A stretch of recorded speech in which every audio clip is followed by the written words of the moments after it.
on this. Okay.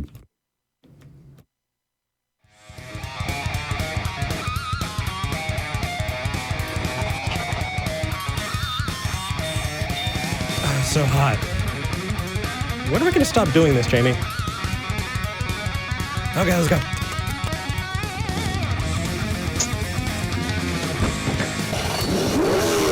Oh, it's loud. Okay. Jamie? Jamie, you sound a little different.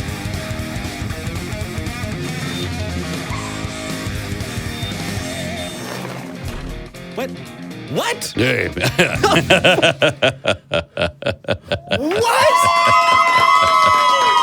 Welcome everyone to Talk Heathen! Isn't that awesome? Just put on the wig, draw on the mustache, and I'm a completely different guy. Oh, I friggin' love this. Welcome to Talk Heathen. Today is September 9th, 2018. It is Season 2, Episode 36. I'm Eric Murphy, and today we have Aron Ra. How you do? Woo! Yeah! I'm sorry, I'm really freaking excited about that. Okay, so thank you so much for coming out. I know you drove out this morning, and I am just thrilled that you get to be on the show with us today. I am too. I'll take any excuse to come to Austin, honestly. Yeah? Dig it. Yeah, I was telling people whenever I travel a lot, and when people say, well, you live in Texas, you live in Austin? And I always have to say, no, I wish. I mean, every sane person in Texas wants to live in Austin. Well, maybe that's never mind.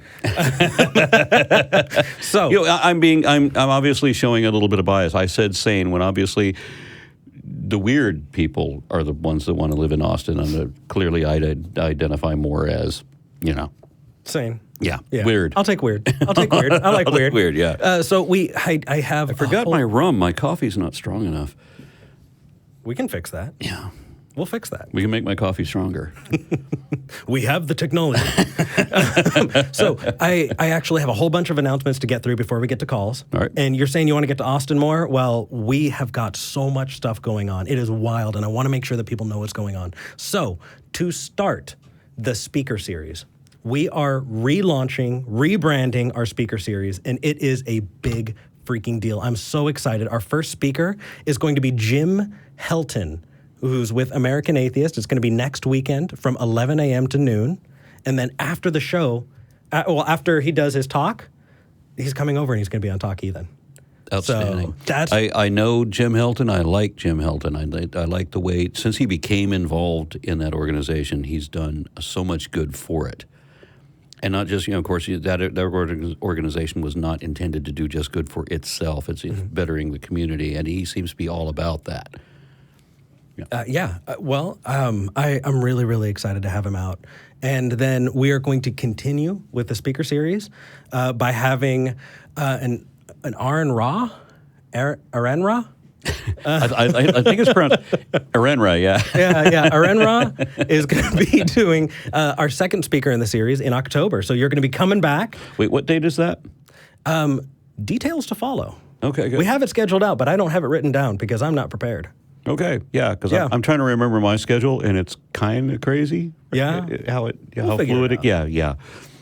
We're also 2 weeks out from the Bat Cruise. So for people who want to come to the Bat Cruise, the actual cruise itself, we sold out of tickets super fast. But that doesn't mean that you should give up and not come because we have so much stuff going on. You ready for this? Check this out. On that Sunday, the 23rd? No, Saturday the 22nd, at 10 a.m., Matt Dillahunty is going to be doing his Magic and Skepticism act.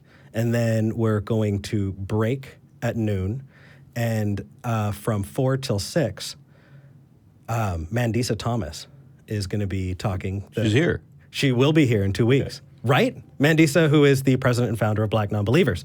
Then after that, we're all going to be hopping on a boat and watching a whole bunch of bats go out from under the Congress Street Bridge. And then after that, we're all going together to Esther's Follies. Can I take an aside here for just a moment? What's up? I was on a plane yesterday, and I had scheduled an interview with Mandisa, for later in the month. And I'm sitting with this guy who sometimes you meet somebody in the airport who just wants to get talkative.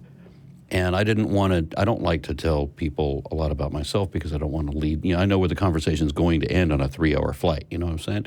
So I don't want to make people uncomfortable. So I let him talk about what he wants to talk about. I just, kind of engage him to keep him going.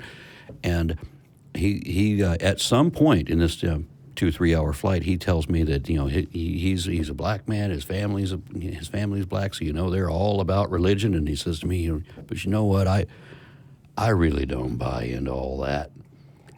I'm like, oh my God, do you know who you're talking to? You don't just look like the Undertaker. You actually have some stuff going on. Well, you know what? Before we move into other news, what are you up to? I know you've got some really cool stuff going on. You have a book. Do you want to share it? Yeah, well, I wrote it a year or two ago. It's been out for a year or two. The Foundational Falsehoods of Creationism. That was a piece of work that took an awful lot of effort on my part to do. I don't know how people write, like another book every year. I mean, because I put my quote soul into that one. Yeah. And but I do have another project coming out. There will be another one, but I can't talk about that one yet. Oh, I can tell you what's up? That we were talking about what's going on in October. I won't be here in October because I'm in the first half of October because I'm going to be in the UK. Mm-hmm. I am presenting the Phylogeny Explorer project to the scientific community at the Tetrapod Zoology Conference in London. Oh, that is excellent. This is not an atheist or skeptic or humanist. This is straight up science. Yeah. So I'm a speaker at a science conference being treated as a scientist by scientists. And I think it's funny that, I spent all these years in college, but for conditions caused by my job, I wasn't able to finish the degree program. Mm-hmm. My job went from a 24/7 operation to a banker's hours situation, so it was no longer possible to do the classes, and I just had to drop out. But somehow I ended up in the same gig that I was trying to get the degree for, and without that degree, I've still, I think, become the world's most famous taxonomist. Dig it. I'll take that. I'll take that. World's most famous taxonomist. We'll talk heathen. Living taxonomist. Merchandise for sale. That's excellent, man. I'm really, really happy that you're going out there. This is a project that I've been promoting since at least 10 years. And I am ecstatic that it's actually real. And people will look at it, laymen, I guess, will look at it and think it was kind of pretty much bare bones, but it was the structure of the building. You complain all you want that the rooms are empty. We built the fucking rooms. That's the point. We built the building, now we just put stuff in it. So I'm really excited to do this, and we created this thing. I made a video called The 10th Foundational Falsehood of Creationism, where I created this animation where it was like folders from the old Internet Explorer. Mm-hmm. We used to hit the drop downs and would all explode out and open things. And I thought, well, this is actually how cladistic phylogenetics works. I mean, these are like biological clades work this way. So I created an animation that duplicated that, and I had hundreds of requests for access to that software. I'm like, there is no software. That was an animation. That's not real. I'm like, that should be real. I'm like, yes. So you did it. that should be real. Wow. Yeah, but it cost 45,000 British pounds from foreign investors to create this database. So this is the second database we had, because the first one, when we started plugging, as soon as we got a few thousand species entered into the whole thing crashed. So we had to build it all over again to make something that can withstand massive volumes of data and still be malleable in the way that it has to be. So that if you get a genomic sequence analysis that says that, no, this clade actually doesn't belong here, it belongs over here, then we can move that and all of its daughters in one move without collapsing everything or without spending 7 years reprogramming all that stuff. That's excellent. And then the idea is, now that we've created that structure, you can click on. We want to turn it over to the scientific community so that the scientists who there are certain people who are experts in every different clade. Like the guys that does manatees, Daryl Domning, for example, that's his specialty. He does manatees, so he can take over the Serenians and plug in all his own data. He has a special login to do that, and then he'll put in the illustrations, the descriptions, all the attributions, and so it becomes an encyclopedia that will be peer-reviewed, in use by scientists, and therefore also a tool of teachers and students. Though I still say, if you're just a layman, it's just going to look like a bunch of Latin words on a tree. Well, I mean, until you find the missing link, obviously you can't, Until we find 44 years ago? What? Well, when you get ready to launch, send that info along. I want to make sure that we get it out to as many people as we can so that they can see and support it. Well, thank you so much. Absolutely. So other things we have got going on, the Pasta Bar is going to be launching the Weekend of the Bat Cruise. That will be Sunday morning at 11, the 23rd of this month. It is a Flying Spaghetti Monster themed pasta bar that's going to be at the Hope Farmers Market. We actually ordained Matt in the Church of the Flying Spaghetti Monster, so we're going to dress him in pirate regalia, as you do, and we're going to do a noodle cutting ceremony. And then after that, everybody's going to come back and we're going to watch the shows. A few other things. I know we've got a lot going on. So Jamie and I were on the Wayward Willis podcast. And if you haven't checked out the Wayward Willis podcast, do that. It is really, really fun. The humor is this wholesome kind that I absolutely love. And when things are rough or things are just really hectic, I listen and it just gives me a cheesy laugh and it's informative. Every episode is awesome. And I think the episode that Jamie and I recorded is coming out today. So if you want to see Jamie and I know it's been a little while since he and I were on the show together, you can check us out on the Wayward Willis podcast and tell them Talk Heathen sent you. We also had a Reddit contest. We launched on Reddit, and we started with a meme contest. And so the top three, the winner, who is going to get mentioned on the show, is going to get the meme put up, and is going to get a month of Reddit Gold. And the first and second runners-up are going to have their names in the credits for today's episode. So I want to say congratulations to... Oh, no, I don't have it. Texas 420, I believe. Texas Smoke 420. Congratulations. Gosh, what does that mean? I don't understand. There it is. There it is. It's a classic. Texas Smoke 420, congratulations. We're going to be sending you your Reddit Gold today. I also want to give a shout out. We're doing other things on Reddit. We're going to be doing Reddit AMAs. And we have Jim Helton scheduled for September 20th from 1 to 4. And we have Shelley Siegel scheduled on September 17th from 1 to 4. So if you haven't... She is one of my favorite people on the planet. I still haven't met her, and I'm really, really about it. She's the embodiment of charm. She's just... Aww. Yeah. No, I really want to meet her. It'll happen. To say she's lovable, I think, is the most succinct description that I can give for her. That's what I hear. That's what I hear. Someday, I hope.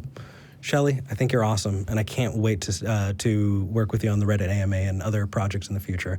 But I think we've been on the phone for talking to each other for a really long time. I think we should get into some calls, and I think we should start with Dak in Los Angeles. You're live with Eric and Aron. How's it going?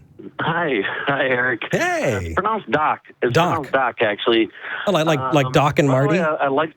I like your work on there, but I dare say Aron Ra sort of overshadows you. I didn't realize he was going to be on there today. That's okay. We have him here for a reason, because he's awesome, and it helps boost our ratings. I agree. And I think... So what do you want to talk about, man? I wanted to talk about mislabeling. Actually, coincidentally, the general topic sort of relates to a talk that Aron did, I think, in Australia, entitled, if I recall correctly, Religion Reverses Everything. Oh, no, that one was in Canada. Oh, it was in Canada. Well, that explains why you didn't label it Religion Turns Everything Upside Down. But specifically, I wanted to talk about people mislabeling their belief sets as belief systems, because I've seen this so much where, people say, well, literally, I'm going to believe this no matter what, because, that's my belief system. And what they really mean is it's part of a package deal, and they can't lose that belief because it goes along with other beliefs. Am I making sense? Oh, yeah, absolutely. I heard Bill Dembski say the same thing in his debate with Christopher Hitchens, that he said he accepted the whole creationism motif not in pieces on their own validity, but he just assumed it all as a package deal. So I don't get that whole package deal thing. I can't look at it that way, but I understand and agree exactly with what you're saying so far.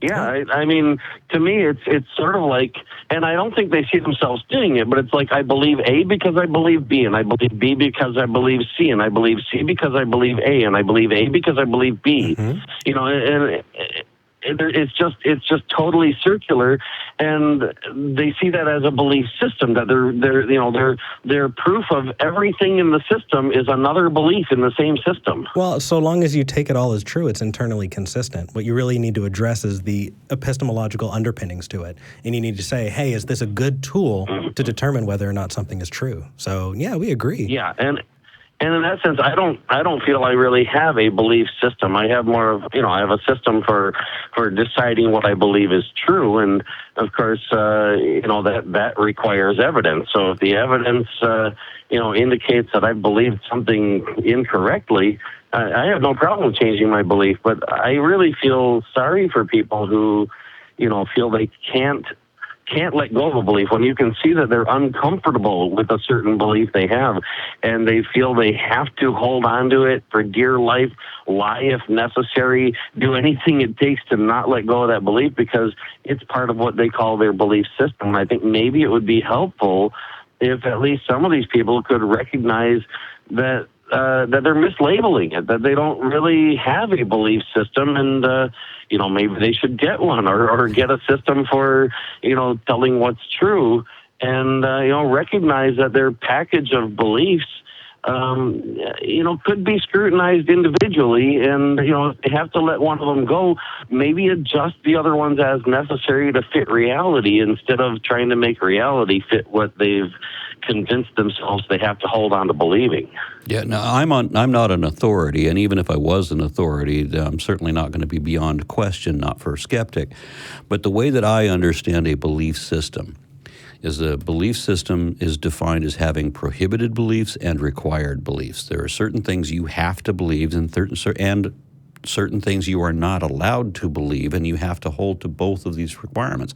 The stick and the carrot kind of thing, that you're going to be rewarded if you believe what you're told, and you will be punished if you believe something that is forbidden, like heresy or apostasy. These are all damnable sins, right? So you don't seem to have anything in your perspective that has any prohibition that you can't. Maybe you could say, in some philosophical sense, you have a requirement to believe that maybe the facts override your preference or authority arguments or whatever. But even if that, that's even probably if that, about it. Even if, and I'm not saying that it does, but even if that applied to you, you don't have the other aspect of it where you are going to be punished or prohibited from something if you believe something that is unapproved. You're free to have your opinion for whatever reason, and you don't even have to have a reason. Am I right? Yeah, and what you're saying, by that definition, yeah, I would say those people actually do have belief systems. My point is coming from a linguistic perspective. If you look at, the word belief and the word system, when you put them together, they should retain, generally, they should retain their meanings that they have separately. And in that particular case, I think that sort of falls apart. Okay. Yeah.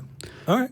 I think we're in agreement. The only thing that I would add to it is that I know I say this all the time. I feel like a broken record, but a lot of that doubling down comes from being uncomfortable with being wrong. No, another part of it is cultural. Yeah, well, I heard a song yesterday by Dee Snider, originally made famous by Twisted Sister, who's singing the lyrics. I found the lyrics of this song were so offensive because, to me, and I say offensive in a mild sense, not the way normal people you would do this. He says that in one of his lyrics is he's steadfast in his convictions and he's proud that he's going to maintain this position no matter what forever. I'm like, okay, so you've just announced that you're unreasonable, and you're not willing to even concede when you are wrong because you're just too dishonest to admit that. Yeah. But people don't recognize that. In advance. It's a cultural conditioning that we're supposed to praise our convictions. Or you stand by what you believe, no matter what. This is a big problem that we have, and this is a large problem I think that we have with the country, is that we tend to elect both officials and judges and so forth who are strong in their convictions and firm in their beliefs, which means they're unreasonable. And when you're talking about a sovereign leader or a judge, they're going to judge your case or your situation, whichever it is, based on their prior assumptions, regardless what the evidence turns out to be. They're not going to change their mind. This is exactly the criteria we should not be. Judge. Exactly, yes. Yeah, exactly. And this comes to, when people talk about faith, it's a funny thing how, when believers in ridiculous stuff talk about faith like it's a good thing until they want to talk about what they think other people believe who disagree with them, and then faith is a bad thing. Yeah. And in fact, they treat it like it's the worst thing. Like, for example, when they make a statement like atheism requires more faith than theism, or evolution requires, more faith than creationism. That is a Freudian admission that they already know how compromised their own and how dishonest their own position is. Frank Turek's book, I Don't Have Enough Faith to Be an Atheist. I like to use that book whenever somebody tells me that their faith is evidence-based. That a lot of Christians will tell me, Christian apologists will tell me that their faith is based on evidence, and then I just hold up that book. Nope, you're done. Yeah, well, we do know how to fix it. And that is to prize saying I was wrong. It's to, when you get the evidence, when you find out what it actually is, say, hey, I screwed up, because it's the most intellectually honest thing you can do is say, I don't know, because it is so fucking hard to say I don't know. And we do want to prize that. Eric, I love finding out when I'm wrong. I really same here, do. most of the time. I actually, real quick, and seriously, it makes me happy when I find out that I'm wrong. Not that I want to be wrong, but if I'm wrong, I want to know. Good. So I think we're going to move on to the next call, unless you had anything else you wanted to say, or are? I just wanted to share that same sentiment. I was raised in a very insular, very stereotypical culture, I guess.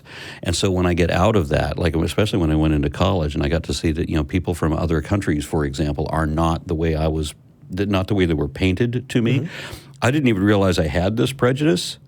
And so realizing it, just having it exposed to myself, means that I can now fix it. Whereas if I hadn't done that, I would actually go on still believing that falsehood. It did embarrass me for a moment, but I got better. Well, and it's funny because, actually, I'm going to let you go, okay? You take care, buddy. All right, thanks. Good talking to you, Eric. Good talking to you, Aron. Thank you, you too. All right. It is really hard to do because there's a fear of a social kind of shame.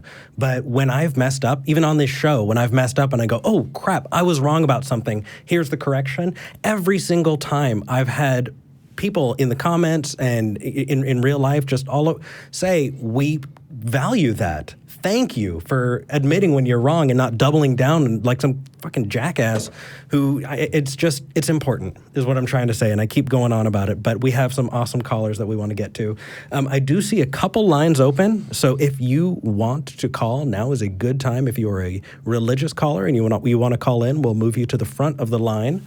The number is 512-686-0279. And I'm going to move on to Minh, also in California. Minh, you're live with Eric and Aron. Hello, Aron. Hello. Hello. Hello. Yeah, so I have two questions for you. So the first one I want to ask Aron specifically, because you have very good knowledge about religion, and I rarely see you counter Pascal wager based on your reading of other religions. So I wonder how you counter that from Christian, because when I read the Bhagavad Gita like you, my understanding of the text is that Krishna, like he manifests in every form, like from angel, demons, human birth, and he is an incarnation of the previous gods. So, I mean, if we use Pascal wager, to say that, if you don't believe in Jesus, if you believe in Vishnu, and what's going to happen? I don't think it's going to work, because dogmatic religion primarily they don't care about much about belief, but they care about what you do. So I guess when I hear atheists say, if you believe in Jesus and you don't believe in this God and that God, then you're going to suffer the same consequences. I don't think that's really good argument. So I wonder how you counter that. It's funny because Wager. I haven't brought up Pascal's wager until day before yesterday. I was on stage in West Virginia at Marshall University, and I brought up Pascal's wager, I think, for the first time in my career. I said that Pascal's wager is invalid, and as he himself discovered when he died and found himself facing Allah and was being punished for worshiping the wrong God. And then said, well, what might have happened is he may have been reincarnated as a cow, and I ate him with ghost pepper sauce. And then I said, but of course, the only actual possibility here is that he died and stayed dead. Yeah. And so that was my one and only address in my career of Pascal's wager, and that was like day before yesterday. That's interesting. You know what, Minh? I have you actually as a religious caller in our notes. Is that true? Yes, I am. Yes. Oh, well, would you? I mean, the show is about talking about what you believe and why. What do you believe? If you're not convinced by Pascal's wager, what pushes you towards staying religious? What's convinced you? I know it's gonna sound strange to me, but strange to you. But I'm pretty sure you read about Blackwater Emerson essays, right? Blackwater? Is that what you said?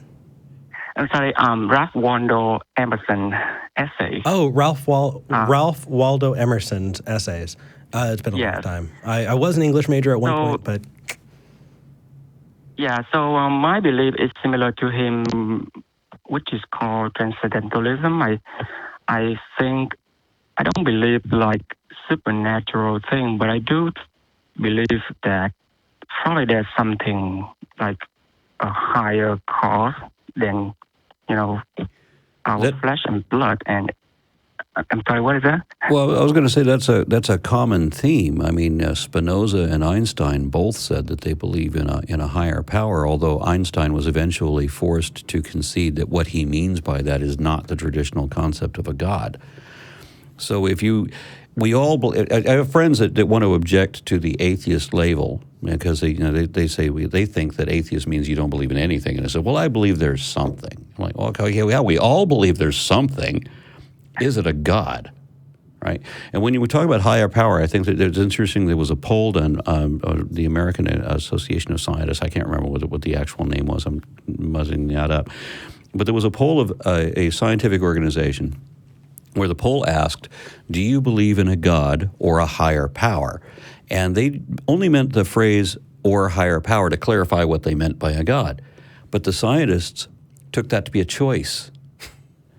And so there was a higher percentage of them that said that they did not believe in a god, but they did believe in a higher power. Well, what the hell is the higher power? Whatever it is, it's not a god. Yeah. Because they have a much loftier idea of what a higher power is than just a god. And we've no idea what a higher power might be. We don't have a definition for that, much like we don't have a definition for God. But we do have a concept that a god is, at least the way I define it, a magical, anthropomorphic immortal, which seems to me a very primitive notion. And if there is some higher power that you would recognize as such, or maybe even that I would recognize as such, it's not going to be the one the Bible describes, or probably not that any religious scripture describes. Yep. I mean, otherwise you're just going to be defining gods into existence. If you say God is like the universe, man, okay, fine.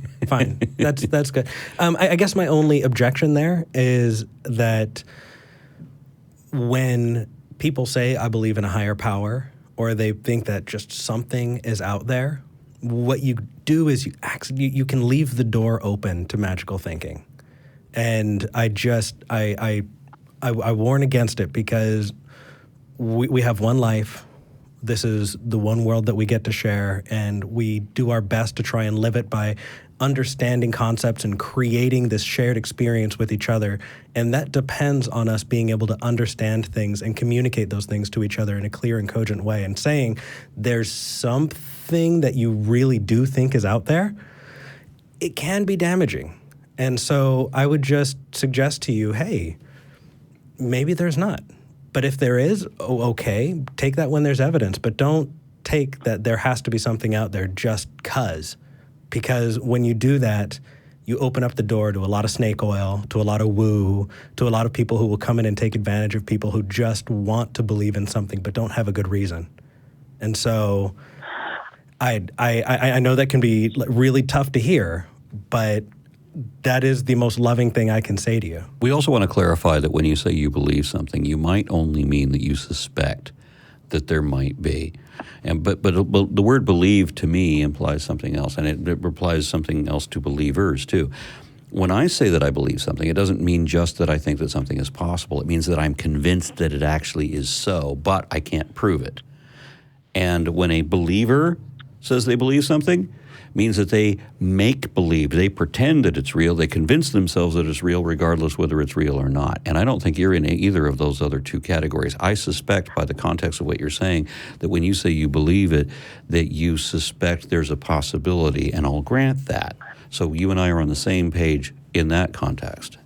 Aron, we're going to need to talk a little bit about belief. I think we've got some disagreements here. Nothing too bad. But there's three different contexts. Would you not agree that there are three different contexts that people use for the word belief, and those are the three I just mentioned? Yes, but I think that discussion is a whole lot better when you start saying, when you start using other words to help define them, so you can contrast them. So if you're talking about belief and you bring in the word faith, then you can separate those. Right. And I think separating those helps us better delineate what we mean when we come to understand what may be true or not true about the world around us. Okay. Well, if you've got a disagreement, please clarify it, and I'll be happy to hear it. All right. But I think we have Minh on the line. Yeah. So Eric, when you up? say that the way I believe can open to magical thinking, and so I wonder if that's the second question I want to ask both you and Aron, is that if people look at religious story as metaphor to address human issue, because I am one of them, then do you think that, I guess, having that belief is okay? Well, and I can give you the example too if you want. Oh, there are plenty of examples of metaphors found in the Bible, and plenty of other holy books that can lead to a moral lesson. And there are plenty of stories in the Bible and other holy books that can lead to absolutely horrendous lessons. I think that if we're taking them as stories, there are plenty of other books that don't have genocide. There are plenty of books that don't advocate slavery and rape. There aren't so many books that advocate this idea, right? The Bible carries with it this notion that you're broken, right? It breaks your leg to sell you a crutch. It tells you you're sick so it can sell you the medicine. If you're looking for a story to make you feel good or to tell it to your children so that you can illustrate to them that there's a benefit, there's a moral lesson to be told, I would say the Bible and most of those other holy books, if we were to go through them, probably are among the least of the books that I would pick to make those lessons or to teach those lessons. So, Eric, if you don't mind, let me give you one example about a religious story that I feel more inspired to help me go through some difficult time, than just talk about it straight through logical reasoning. Well, hold on, Minh. Before you do, go ahead. You're sharing a story because it helped you through difficult times. Is that what you're saying? Correct. Yes. So this story that you're going to tell, does it matter if it's true? No, it's just a metaphor to address something that I can relate better when I listen to it than if you tell me to follow this and that. Okay, because I'm interested in hear the explanation. Yeah, definitely. I just want to know if this is I hold this to be true type. Okay, go ahead. Yeah. So I'm I don't know if you know the story called the mustard seed in Buddhist tradition. I'm sorry that I'm not very fluent in Buddhism. So go ahead and please explain. Yeah. So there was this in the story. There was a woman who lost her child, and she grieving about that, and she came to the Buddha and asked him to revive her child. So the Buddha said to her, I want you to go to your village and find me a mustard seed from a family that never experienced any death or loss. Bring that seed to me. I will make a medicine and I will help revive your child. So she went all houses in her village and could not find any mustard seed that from any family that does experience loss. So, and when she did that, she began to understand that she is not the only one who experienced death. Everyone around her does. So she went back to the Buddha and then she said that, I cannot find any mustard seed from any family that does not know death.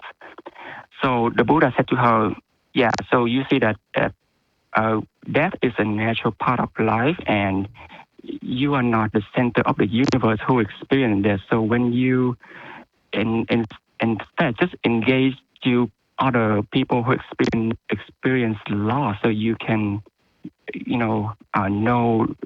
feel better about your situation instead of, constantly grieve about that. And she does that, and then she become enlightened being because of that experience. So, when I read that story, I realized that whatever happened to my family or myself, I realized that I'm not the only one who experienced that. Other people around me does. And that story helped me realize that. And it's helped me, move on. So, but if you come to me and said that, forget it, you are not the center of the universe, so crying over that is not going to help you. I may not listen to you, but if you tell me the story like that, and I'm more likely, to reflect on my personal situation and find a way to grieve. And that's how I see religion. Did you want to speak to that?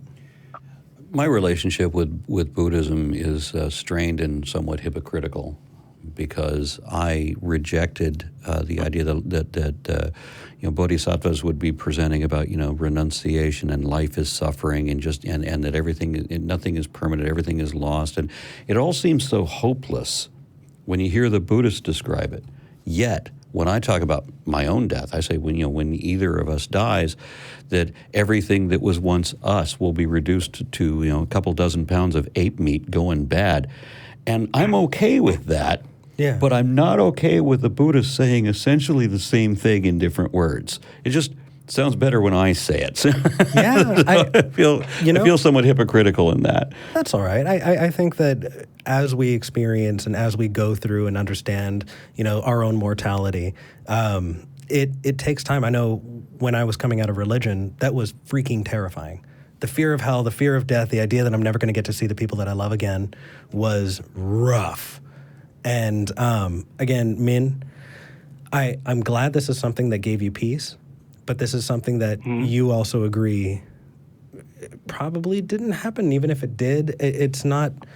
The reason that we have this show is because we're trying to talk about your epistemology. We're trying to talk about why people believe things that might not be real or reasonable, and how we can depend on and how we can decide and determine what is true and what is false about the world that we're in.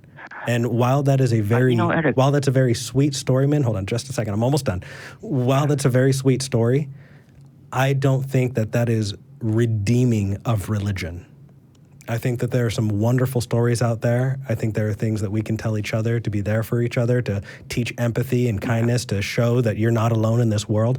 I do that almost every weekend when I'm on this show, and I've never said that that I'm going to send you to heaven or hell. And besides, when we're going to be talking about the problems with religion and you present Buddhism, it's like presenting your best student. Well, to a degree, there's a lot of Buddhist violence, and there are different doctrines that. I'm not arguing that. Yeah, I know there's hypocrisy throughout Buddhists too, and this caste kind of. Yep. But anyway. Still, the best student. When you look at the other students, which one would you trot forward? Taoism. That's not technically a religion, though. It's connected to both Buddhism and to Chinese ancestor worship. And a lot of people will call it a philosophy. I don't. I think when I read the Tao Te Ching, I thought if I hadn't seen Star Wars first, I would have identified as a Taoist instead. I heard Obi-Wan Kenobi and identified. Not kidding. This is not a joke. I considered myself a Jedi for 15 years of my life. Well, Minh, look where he got us. Yeah.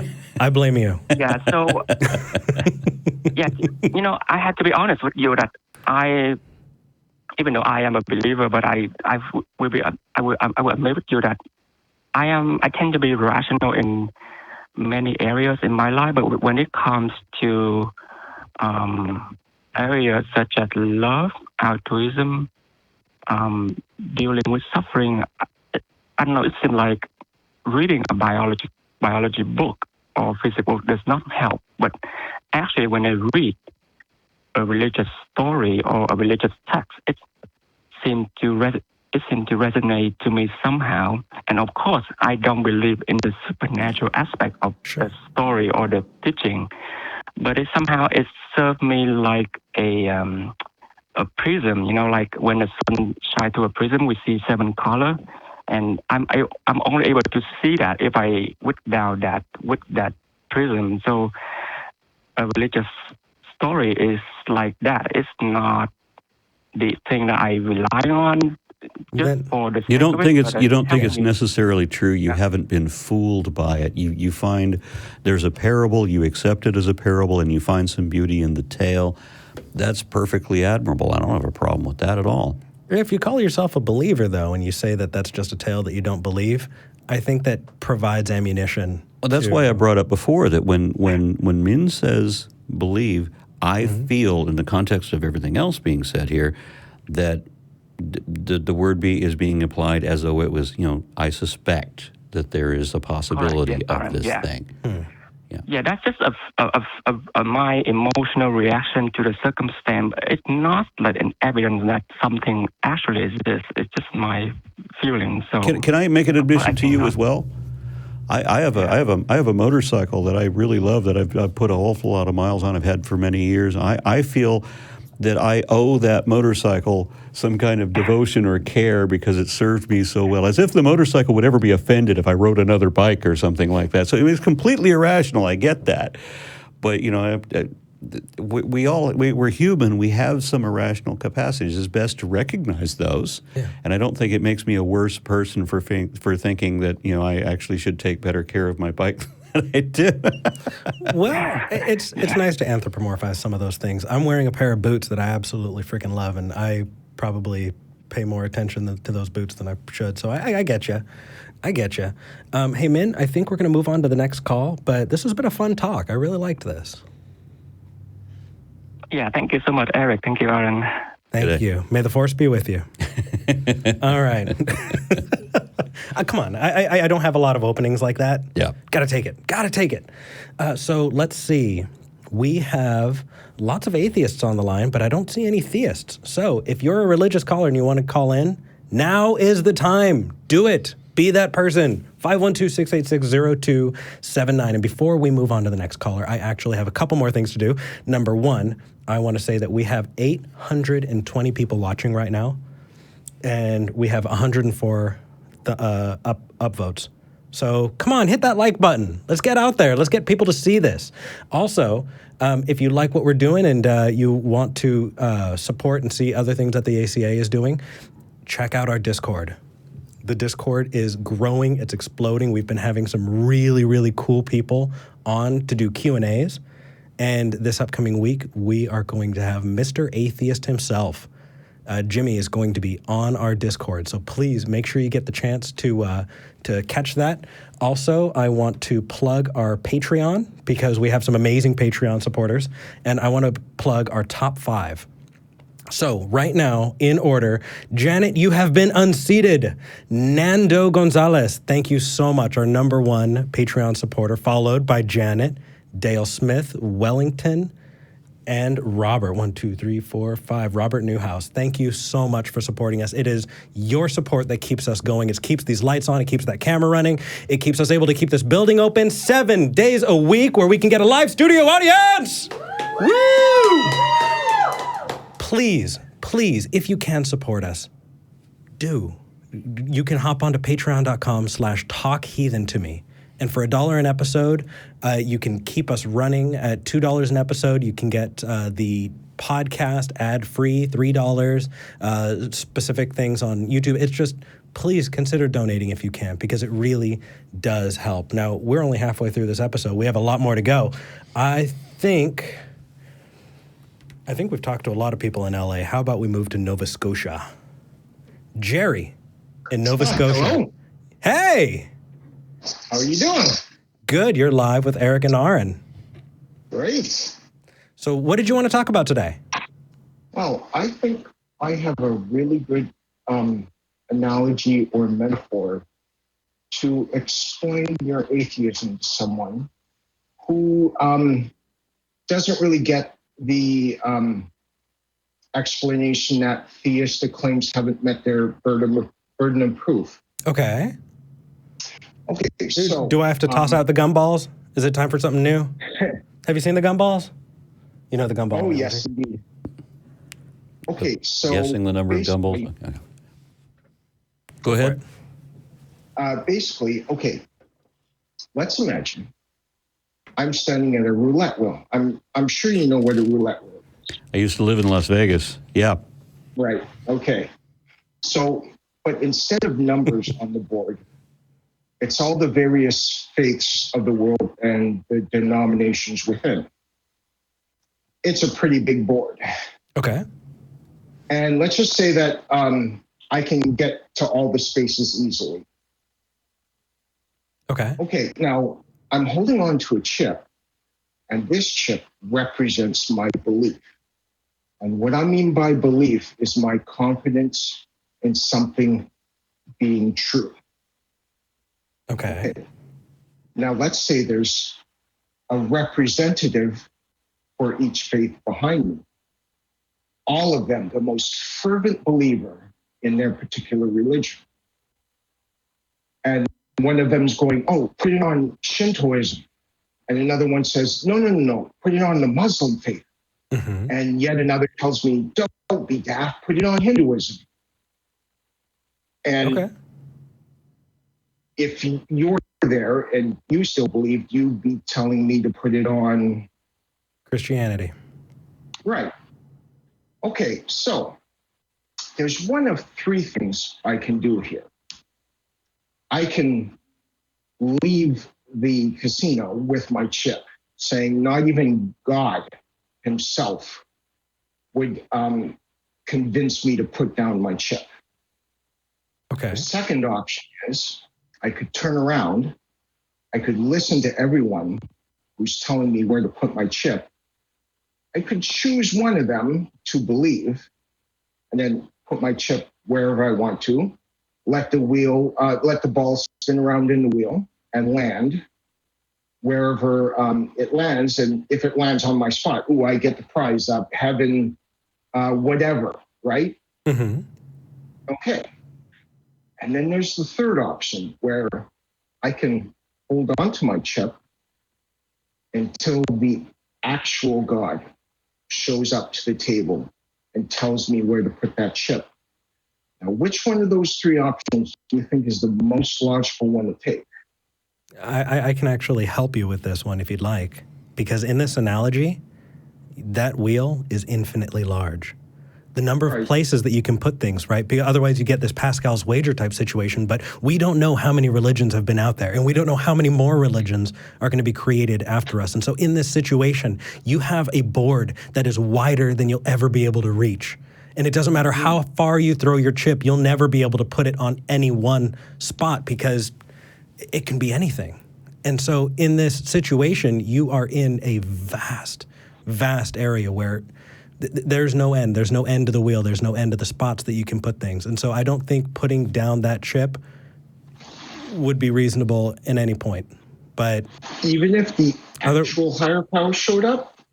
Well, you'd have to prove that there's a higher power. And the problem with I have with the analogy is, one, I mean, how do you identify that the God you're talking to actually even exists? Because I know people who have personally, physically met their gods. I know a Bast worshiper because the Egyptian cat-headed goddess appeared in his house, spoke to him audibly, was visible to him, and then was tangible when she embraced him and bade him to become her disciple. How do you know when you meet your God that it's actually your God? Because, hey, I wasn't there, I didn't see her, I haven't met her, but I have a very strong suspicion, as does almost anybody else I talk to, that she was not really there. yeah. So the problem with the analogy is, I mean, you want to lay down your chip, and you have all of these people telling you that after you die, some essence of yourself will continue on in some other form.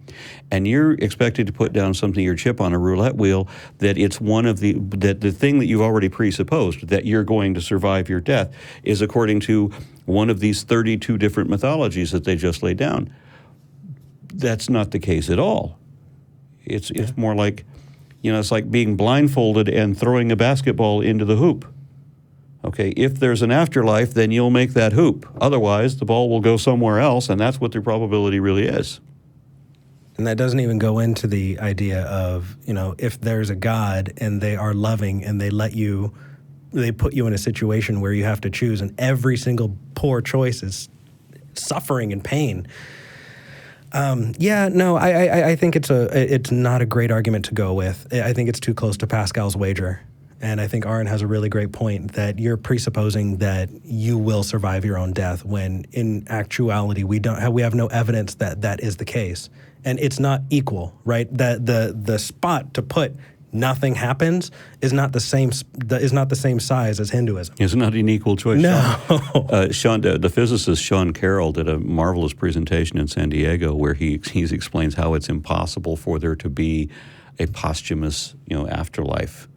So, if you're looking at the greater probability, it's like the basketball in the hoop or throwing the dart into the bullseye while blindfolded. Every other option is more likely. So, yeah, it's more like winning the lottery, that there is a afterlife at all. And should you win that lottery, then you get to choose with your lottery winnings which of the 32 options to put your bet on.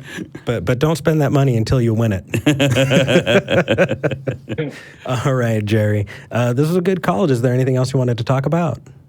Well, basically, the moral of the analogy would have been, if I have an immortal soul, I am not going to entrust what to do with it on the words of mortals. I don't know. I just can't follow because I wouldn't give the premise that I have a mortal soul.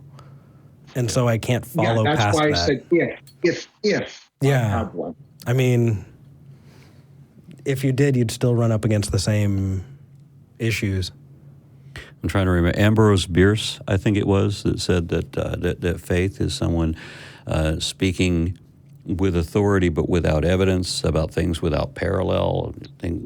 Something along. I just completely butchered that to death, but it was something along those lines. People who have no idea what they're talking about, pretending to know things they don't know, is essentially what that boils down to. Indeed. Yeah. But this was a good call. Thank you for calling in. Thank you. Take care. You too. All right. So we have a couple callers left, but we don't have a whole lot to choose from. So call in. We are only halfway through the episode. And nobody wants to talk to me. If you want Aron and I to vamp, that's fine. We'll vamp. Otherwise, 512-686-0279.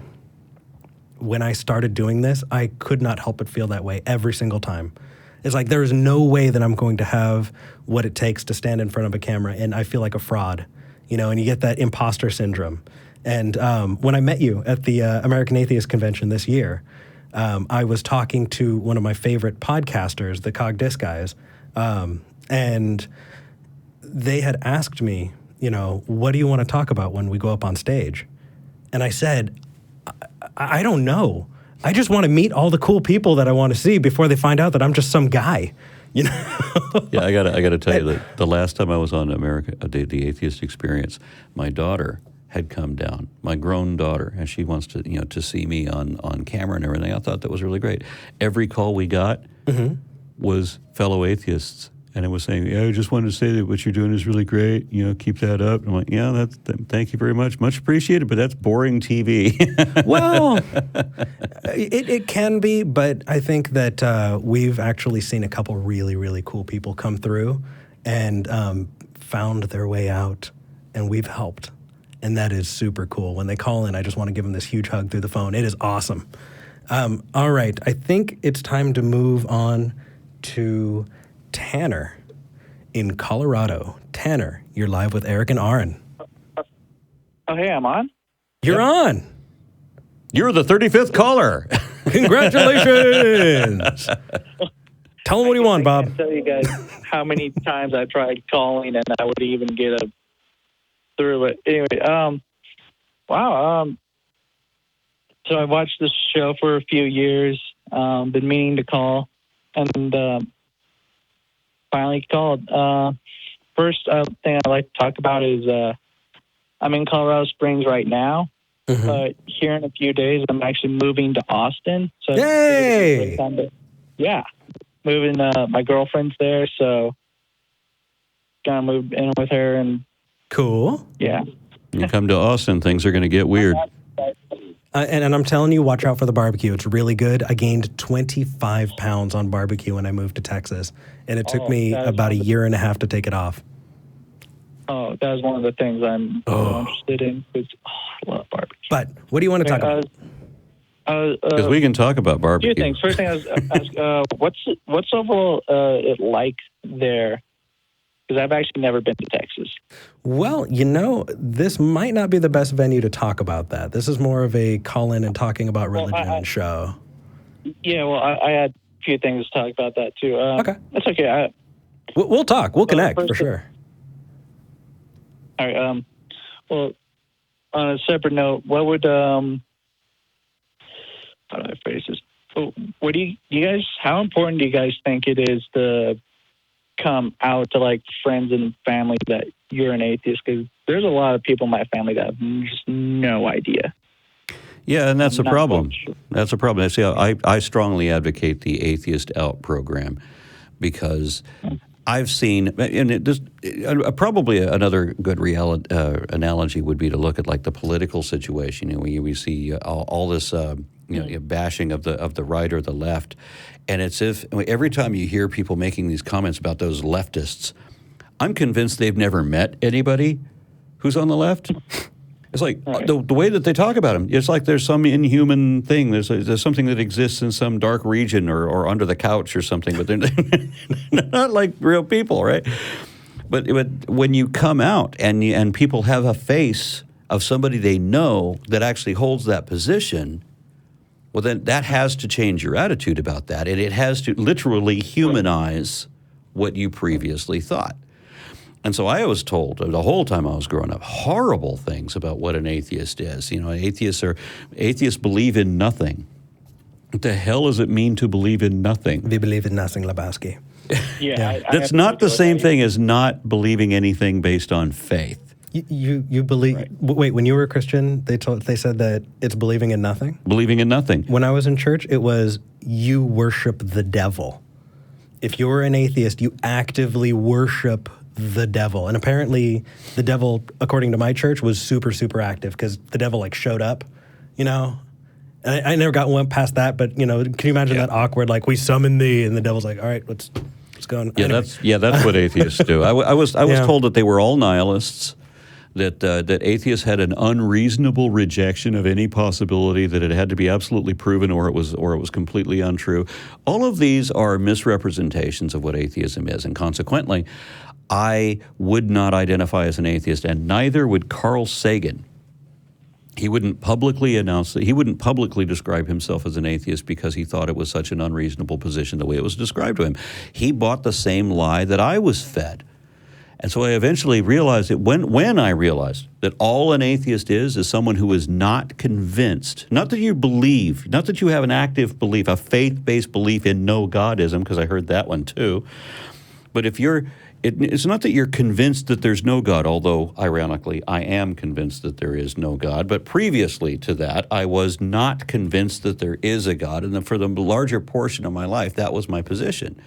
There's insufficient evidence for that. And it's not, I believe in something. We hear that a lot, too. Or well, for me, God is the cosmos. Well, no. Are you convinced that an actual deity, a magical anthropomorphic immortal, really exists? Because if you're not convinced, you don't believe. And we're not talking about possible. Do you think it's real? We're not asking if it's a possible. Is it real? Are you convinced there's a thing? Because it depends on how you ask the question. If you ask somebody, do you believe in God? Oh, yeah, absolutely, I believe it. Then ask the same question phrased. Are you convinced that an actual deity really exists? Well, no, who really knows that? Yeah. The hell. Yeah. Because we're conditioned to treat things a certain way. So I want people to come out and identify to their family, no, I don't believe this, and so that they understand what the label means, even if they don't use the label. And I wish that they would use the label. And the reason that I wish that they would, when I became an atheist 20 years ago or so, I remember something like 3% of Americans would identify under the label of atheist, and 8 to 10% would identify as non-religious. Well, what the hell's the difference, right? Yeah. Now, then upward of that, a year or two back, I saw that the polls have gone up to where it was 25% of the country identify as irreligious nuns. Then I look at the questions. They don't believe in a religion. They don't consider religion important. Well, if you don't have theism, that's atheism. Yeah. How can you not recognize? Well, I'm not atheist. Just because I've heard this one too. Just because I don't believe in God doesn't mean I'm an atheist. It just means that you can be Okay. I want to pick this up. If you don't believe in God, that does make you an atheist. Well, yes, but we're not just concerned with atheism, because that's just one question. What we want to talk about is skepticism, because it's one that is thing. More important. Yes, it is. But be the a thing fucking is, skeptic, or else you're going to fall back into that hole with something else. But we're talking about a secular demographic, and why don't atheists have any voting power? Because we call ourselves nuns, or agnostics, or whatever. So actually, in the comments, the non-sec show, it looks like Steve is in here, and what does he know? He has a big hang up on colloquial atheism versus philosophical atheism, and I see him having an aneurysm. Steve, we love you. So Tanner, we totally went off on a tangent. Yeah, I was just I'm watching football, so it's not too bad. I was just like, okay. Well, I'm giving you my full attention, Tanner. Yeah. What's up? No, I can hear you. TV's on mute, so I can. You guys just fine. One other thing I wanted to ask about. I do some debating online because, one, I like to. I'm really interested in religion. One thing that kind of stumps me is I'll tell the religious people, like, well, when they would ask, what would convince you? And I would say it's kind of hard to answer. You guys are you guys big Star Trek fans, like Next Generation fans? Because I got a good parallel story. We'll say yes for the purpose of your question. Go ahead. Okay.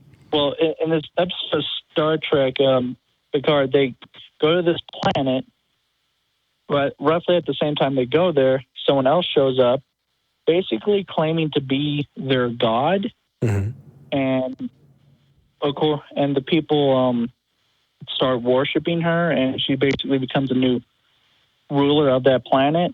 And Picard isn't convinced, even though this lady can say, "Well, I can set off earthquakes all over the planet," anytime I want. And sure enough, earthquakes would happen. And throughout the entire episode, she just keeps showing ample evidence that she is, in fact, their God. And all the people on the planet are firmly convinced. But Picard is saying, no, this is just some trickster. And it takes till the very end of the episode where it finally turns out that she had like this cloaked ship that had like advanced technology and stuff, could set off the earthquakes and all that stuff. Yeah, there's that so famous, was like it Asimov? Technology. Who said, was it Asimov who said that any sufficiently advanced technology is indistinguishable from magic? Right? Exactly. How can you rule that out? So exactly, that's what I'm saying. You got it, man. All right, I think we're going to move on to the next caller, but thank you for calling in. And I know that we didn't fully answer that question about talking to your family. Yeah. Get here, man. Come to Austin. I mean, I'm coming this Friday. Good. Then I will see you here, man. And no matter what happens, there is no wrong answer. And it's going to be okay. We're a community, and we're building that together. And if it's safe, if you're safe to come out as an atheist, do it, because it helps. Aron hit the nail on the head. The more you can humanize it, the better. But if it's not, we're not going to judge you. We're going to take you in because you're one of us. This is your community. And I can't wait to see you next week. Yeah, that's why I'm really glad my girlfriend's an atheist, because there was this girl a few years back who we were really close. Yeah. But that was the thing that she was just like, I can't be with you because religion's really important to me, and you're not even religious at all. I know. I had that. Well, bring her, because we need more women here at the ACA, right? Well, but she's already there. My girlfriend. Oh. I'm moving down there with her. Right. Well, not to where she's. Okay. She's living there. Hey, Tanner. I'm moving. Tanner. Yeah. I'm excited to see you. This isn't great TV. We're going to move on, okay? All right. Thank you. All right. Dave in the UK. Was I wrong? It was nice. I want to share. I want to be kind and all of that. But people are watching like, okay. Dave in Nottingham. You're live with Eric and Aron. Guys. Hey. Hi, Eric and Aron. Can you hear me? I can. Cool. Well, I'm a polytheist, and I'm curious, especially from you, Aron, because I've heard you talk about this before.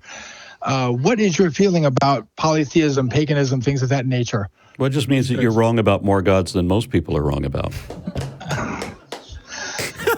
Okay. I'm sorry, Dave. I'll take that one. That was really funny for me. You kind of walked into that. Okay. Yeah, I guess I did. Well, I mean, I am a polytheist. I'm a pagan, and we don't proselytize. We don't try to convert other people. I mean, if they ask us about it, we'll tell them. But otherwise, we don't really do anything with regards to proselytizing or anything like that. I don't try to convince people that my God and goddess are real or anything like that. Are you convinced your God and goddess are real? Yes, I am. Okay. I've attended many pagan ceremonies. I had a wedding that was sky-clad. I associated with a number of neo-pagans from Druids and Wiccans and so forth. And I remember doing a number of these celebrations and thinking, this is all beautiful. The ritual is rich and wonderful.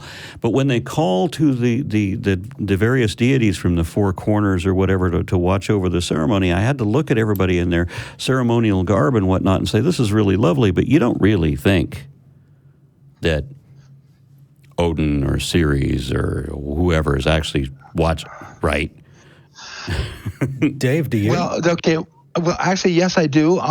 But the difference between me and a Christian is the Christians worship their God. I don't.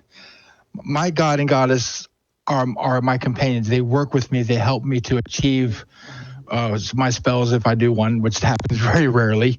And it's just, to have them as part of my life is a great thing. I enjoy it. I like it. Okay. You said some really, really, really interesting things there. Number one, we're going to take spells and pop that on the back burner. We're going to put a pin in spells. But I want to start by saying your companions and your friends, can I meet them?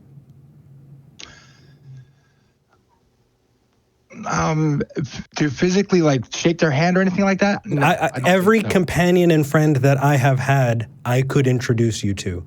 And so unless you're going to redefine what companion and friend means, can I meet I have an old friend. I brought him up earlier in this episode. I have an old friend who worships Bast because she showed up at his house. Yeah. She appeared physically manifest.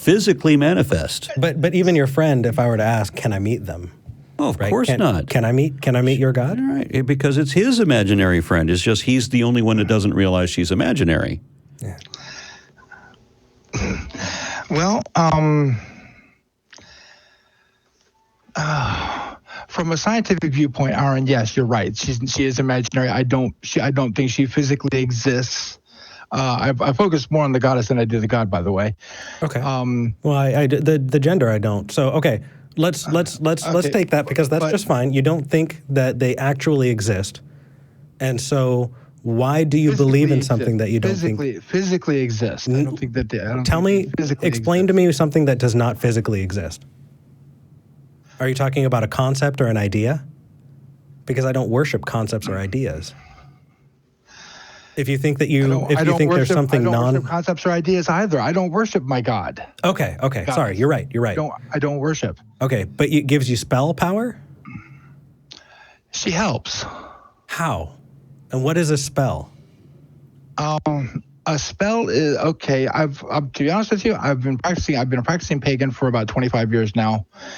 And I've only cast one spell in all that time because it's not something that we do on a regular basis. It's not like we go to church and pray and do. I mean, that's prayer in Christianity is Christian spellcasting, whether they want to admit it or not. Yeah, that can be correct. Yeah, and it's not very good because it hasn't been able to pass the test between chance and anything else. Really believe it. Well, no. Whether you believe in something doesn't come into play at all. No, right? Whether you believe it only means whether it convinces you. But if I believe something really, really hard, and then I say I really want Aron's hair to fall out, it doesn't matter how hard you're the first one. Could you have chosen something else? May your locks live on for 1,000 years, Aron. It doesn't matter how much I want it to be true. It's not going to happen because my wants don't reflect on the world that we live in together. It's not because a Christian doesn't believe enough that their prayer doesn't come true. I don't think they believe that it works to begin with at all. Right. And so how many spells have you tried? One. You've never tried another spell? Ever? Not really, no. Mm-mm. Wow. I've known a lot of Wiccans, actually. And the one that I did worked. Really? Yeah, it did. One would wonder why you wouldn't do that again. Okay, so let's talk about the spell that worked. Let's talk about the spell that worked. What happened? Okay. A friend of mine contacted me, and obviously, I mean, I can sit here and I know exactly what you're going to say. You're going to say that it was coincidence that this happened. But well, no. What I'm going to ask you is whether or not you recognize that it is more likely to be coincidental than something supernatural, because you can't until you can show us supernatural, until you can prove what it is and demonstrate a mechanism that shows that something can be supernatural or not, then you really don't have any basis in claiming a supernatural cause for anything. I have to voice something on this too. It's not that we have to prove that that didn't happen. If you care what the truth is, if you want to understand the way things really are, then the issue for you is can you find the truth in it? And if there is any falsity, you should expose that too. So the thing you should be doing, if you believe that spells can work, you should be running as many experiments as you possibly could, and you should be trying to falsify your own conviction. Does it work 100% of the time? Does it work in any kind of a reliable capacity? Are there factors that impose or enhance the ability to perform these spells, because otherwise, if you're not running those experiments, you just did the one and coincidentally it happened to work out, then you believe in belief, and that just makes you happy, and you don't want to test it because you don't want it to fail, and that's where everybody else's religion is too. Well, maybe. Dave? Good point, Aaron. I almost said Aaron again. Well, I mean, so here's the deal.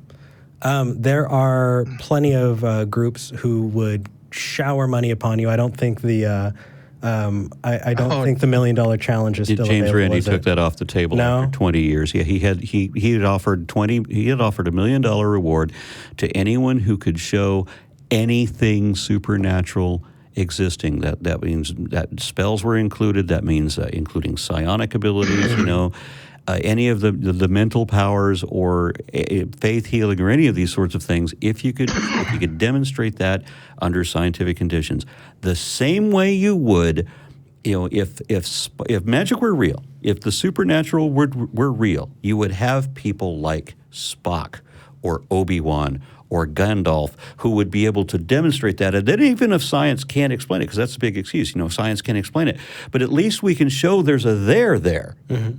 And maybe we can't explain it, but we got to admit that happened. But until we can get to that point, then we have to say we don't know. And if it's indistinguishable from the illusions of delusion, if it might be entirely imagined and there's no way that you can show that it's not entirely imagined, I'm going to have to go with it's entirely imagined. So, Dave, you still there? Yeah, I'm here. So, before you tell us the story of your spell, do you think that we'll be convinced by it? Probably not. So why are you convinced?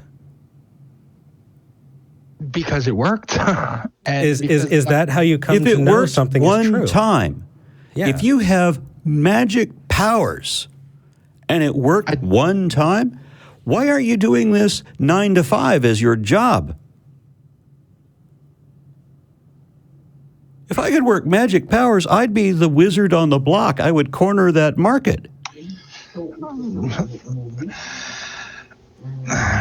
Because that's not... The thing we're advocating, Dave, is that you test it. That you don't just say, this is enough. You actually push forward and say, I want to know whether or not it's true. I think he already knows why he doesn't test it. It's the same reason that the people go in to see the faith healer, and you can ask them, why doesn't the faith healer work in a hospital? They already know why the faith healer doesn't work in a hospital. They know it's a show. Not always. I have met people who have entertained some serious conspiracies that the government is... Oh, that's true. And that big pharma... and all of that. But either way, those are all definitely things that you can track back to your epistemology. Dave, we challenge you to test it and keep in touch. We want to know. Do it again. Do it over again. Call us. I want to see. Let's set up some conditions. Let's test it. You think maybe if we called in Obi-Wan Kenobi in here, if there was an Obi-Wan Kenobi, we could ask him, are you going to... float the gumballs. Float the damn gumballs. I'll be impressed, right? You get the $1 million. Yeah, just... do it. If you say you can do this, somebody will cough up $1 million if you can come here and float these gumballs. Shit, I will run the Kickstarter myself.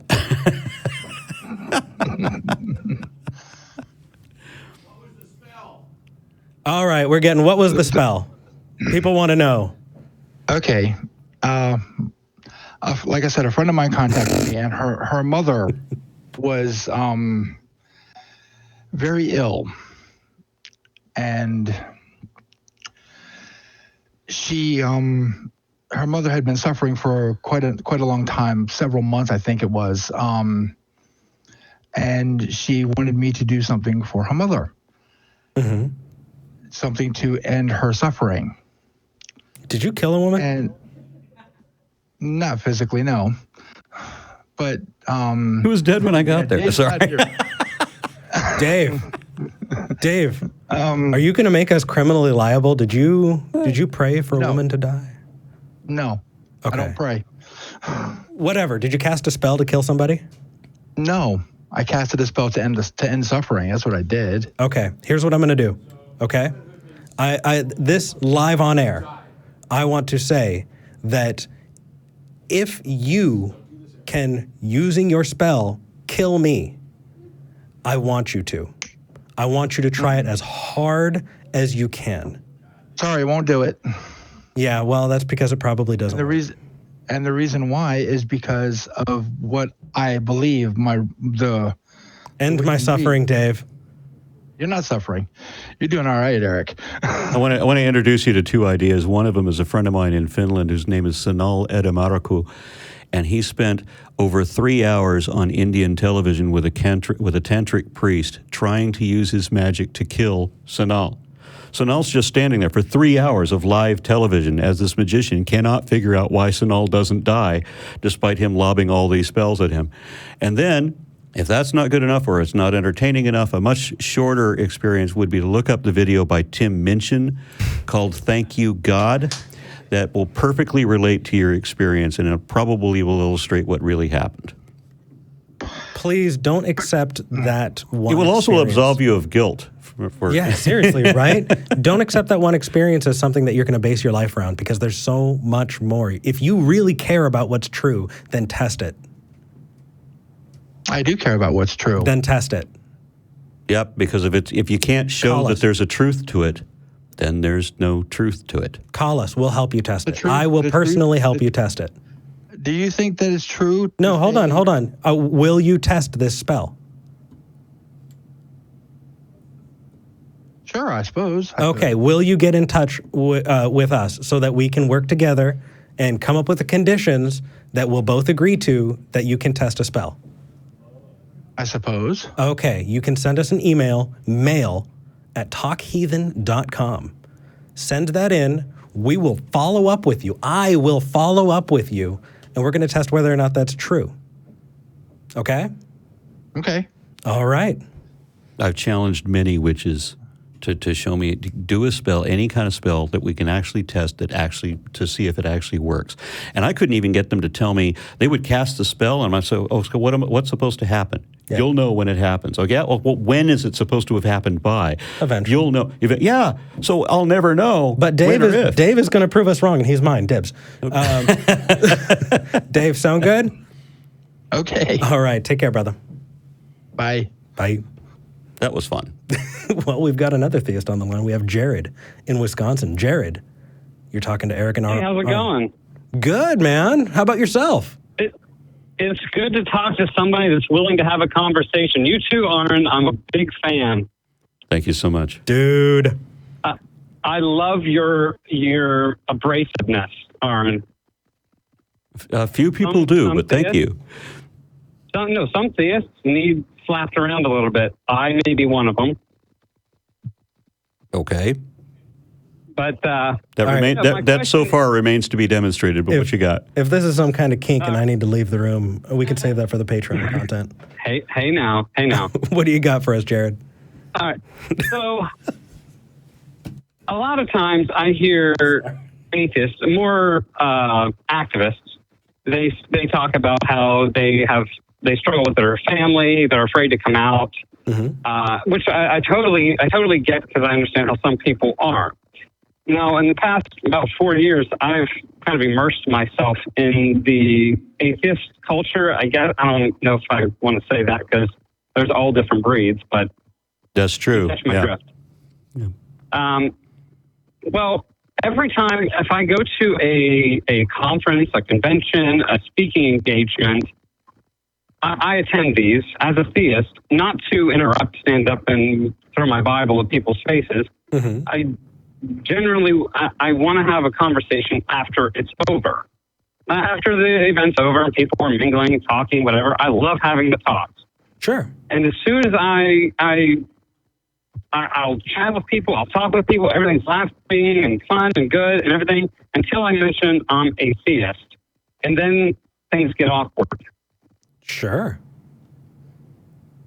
How can I be less awkward than having these conversations? Well, I guess it entirely matters. It seems to matter who you talk to, because I agree with you that there's a wide variety of unbelievers, just as there are believers, and there's a lot of people whose tack is not good, and a lot of us, will have good and bad days too. I mean, because sometimes I excel, and sometimes I'm just not up to the game, and somebody else should take over, I guess. But I'm always looking for that conversation myself. I want to come off to the stage. I don't want to talk to people who agree with me on everything. I lit up when Eric told me just now here at the table that he said he disagreed with me about something. I'm like, bring it, Yeah. And it's interesting because I want, as much as anything, I want to be shown to be wrong if I am. So, and certainly I'm going to learn either way, right? All right. I work at a church 6 days a week. I'm in an echo chamber. I throw on podcasts. I do like maintenance work in the church. I work evenings, throw my headphones in and just straight listen to podcasts. I know what you mean. I used to watch the Trinity broadcast channel just to get myself angry. Well, yeah. Hey, I listen to you guys. I'm not going to bunch of podcasts drop now. We're trying to promote you guys. I appreciate that. I know sometimes people hop in and they want to super self-promote.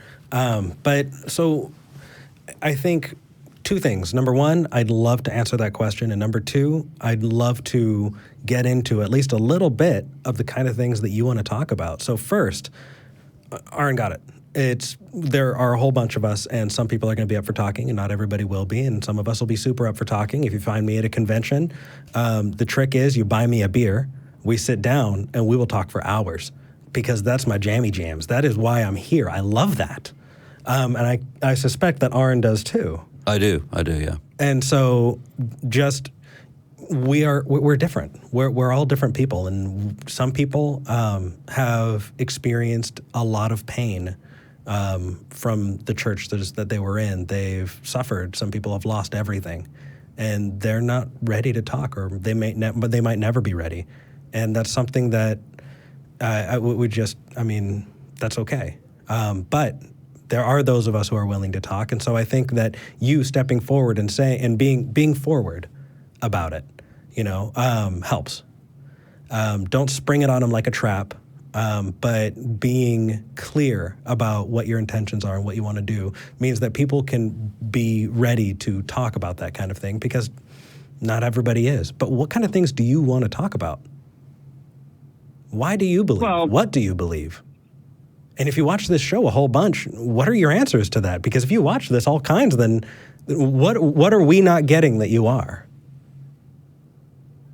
I don't necessarily know if there's anything that I'm getting that you're not getting. Why I believe, based on, experience, that doesn't hold much weight.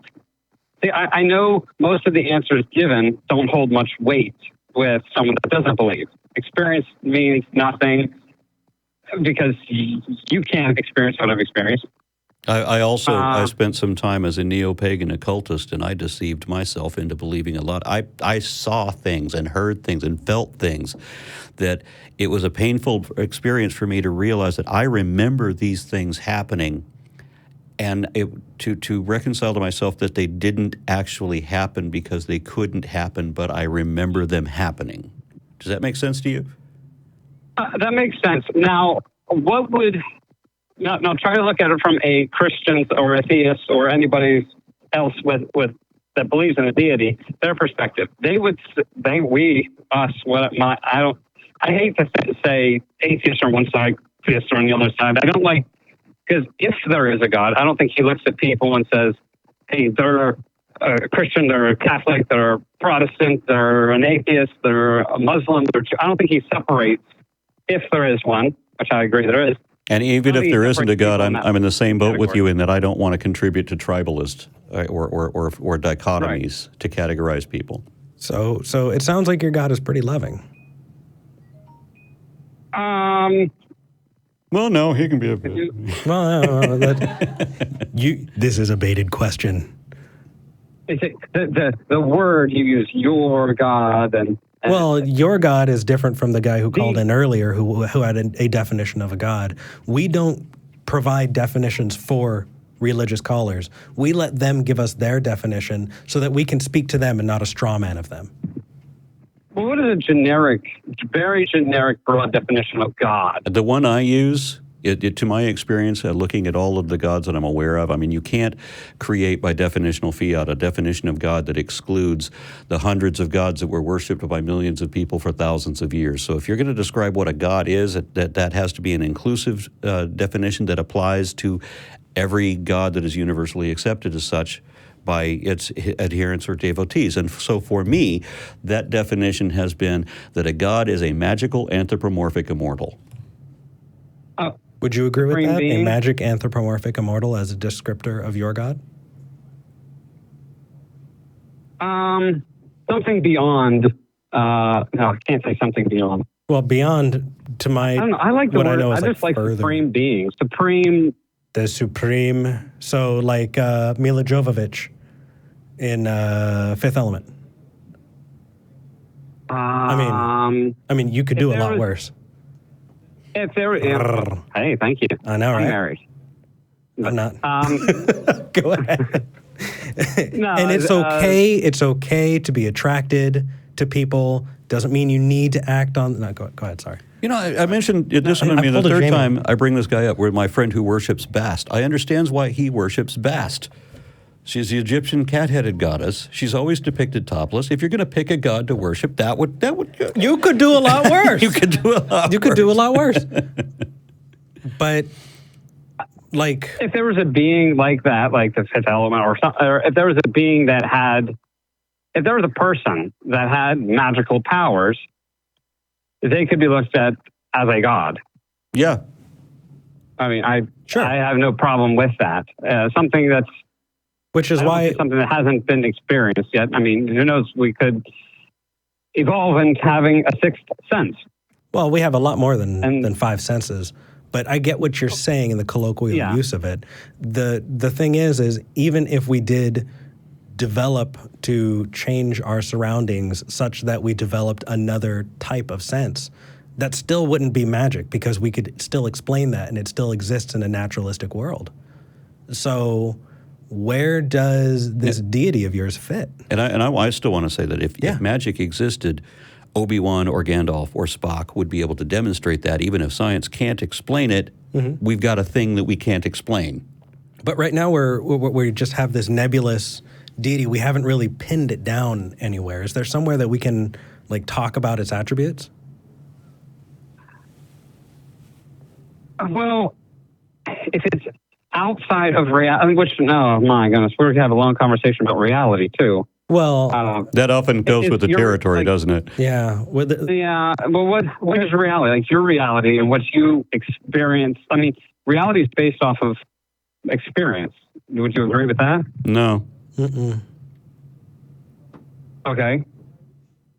And now I understand that pure empiricism. My reality is different than your reality. I could be wrong. I could be wrong about this, but as my understanding is that pure empiricism believes that everything that we know about reality comes only from our senses. But I would consider myself more of a rationalist in that I understand that there are devices that can perceive beyond what I can, and I also seek objective verification, meaning that it's not determined by my own personal experience, that I can confirm this with other people. This is on the assumption that other people exist. Yeah. Right?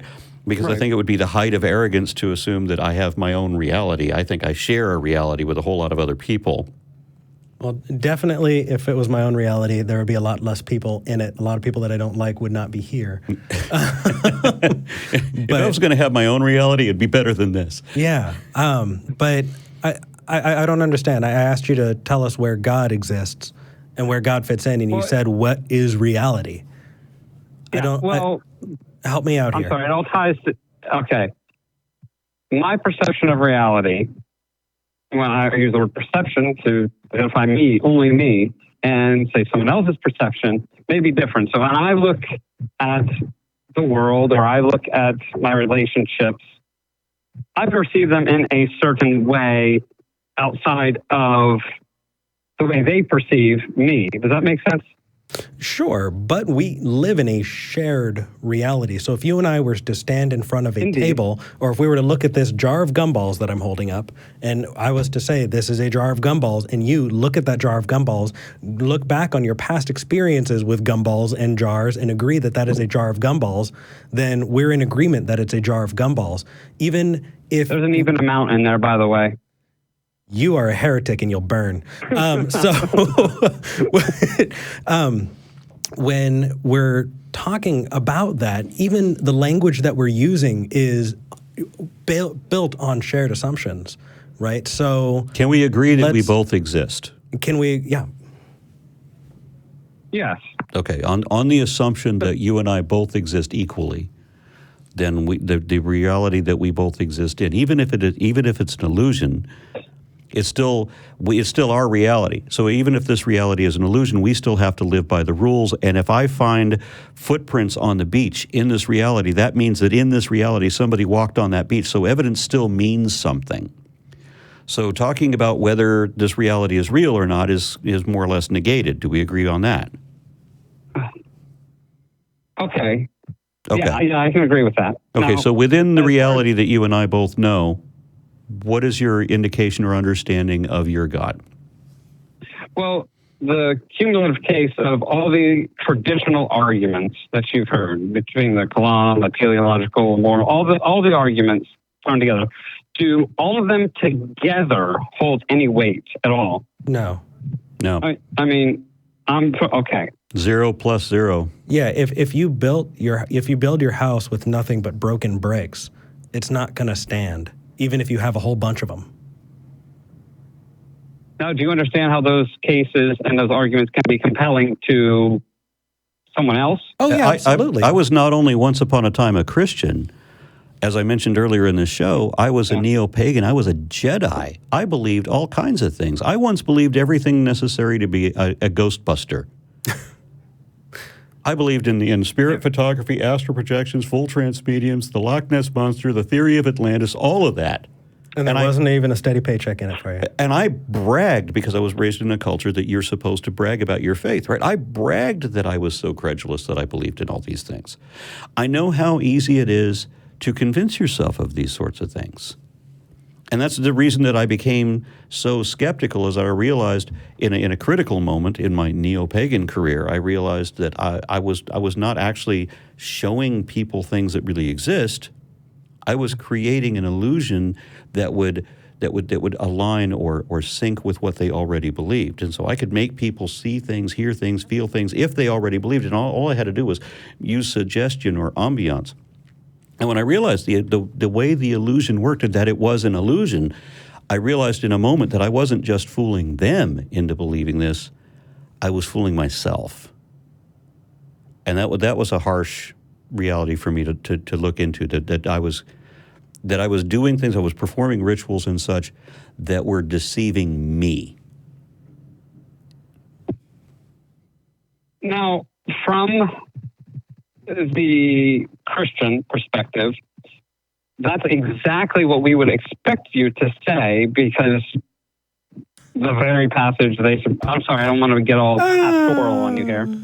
No, go for it, because what you just said is essentially, well, I'm right, but really statement. You're wrong, and I'm going to write you off. I'm sorry? Was that just a very nice, I'm writing what you just said off? What? What Aron just very eloquently and at length expressed to you about how he moved out of that kind of thinking and into skepticism because he cared about what was real, and because he realized in a moment of clarity that he was not getting to truth, right? That entire thing that Aron just said. Because from my perspective, both as a neo-pagan and as a skeptic currently, of course you would say that as a Christian. Exactly. So, like, I agree. I totally agree. We're making fun of that because it's ridiculous. Jared. There's an impasse. No, there's not. There's either a reality that we share, or there's something being broken up here. But for you to write that off and say, well, I have it different, then show us where you're different. Is it because you believe in the Christian God? Is it because you believe in the Bible? Is it because you had an Egyptian deity show up in your room? How do you come to that? The fact that we can have evidence that there is reality, basically, I guess, appeal to the trees kind of thing. Yeah. Look at the trees, therefore God. Kind of, but give him a moment. He doesn't have enough rope. He doesn't have enough rope to hang yet. Go ahead. Well, that's fine. I might hang myself. Well, hold on, no, because I'm not going to hang you. I'm just going to say that I'm your God. Because you cut that off too short. No. I don't want him to walk into it. I want him to know where he's going and then still walk there. Jared, go ahead. The fact that there is a uniformity in nature, the fact that that we're able to do science, we're able to, because there's order, there's an order in summary. Because that if there's the least bit of order, the least bit of ability to understand the fact that there's rationality, the fact that if there is truth, which I heard a minute ago, you guys were talking about truth. Yeah, but I have a definition for what truth is, and I'm pretty sure that my definition is accurate. Well, hold on. That's going to take us down a rabbit trail. No, it's not. No, I don't think it will. The truth is what the facts are, what we can show to be true. And how do we do the truth is not what we merely assert to be true. So if you can't show that it is true, then you can't say that it is truth. And for me... Can you show me that that's true? Yeah. Truth is, how? Because the typical definition of truth is that which is concordant with reality, which means that truth itself is not, it means that reality itself is not truth, but statements about reality can be truth if they're true, which means the criteria is that the statement has to be something we can show to be true, or we can't make the statement at all. We can't declare it to be truth. Otherwise, it's just an empty assertion, and an empty assertion has no more credence than a claim that has already been proven wrong. So if you make an assertion and you can't verify that it's true, you've said something that is equally invalid to a falsehood. You have to be able to show that there is some truth there. So what can you show that your perspective has truth to it?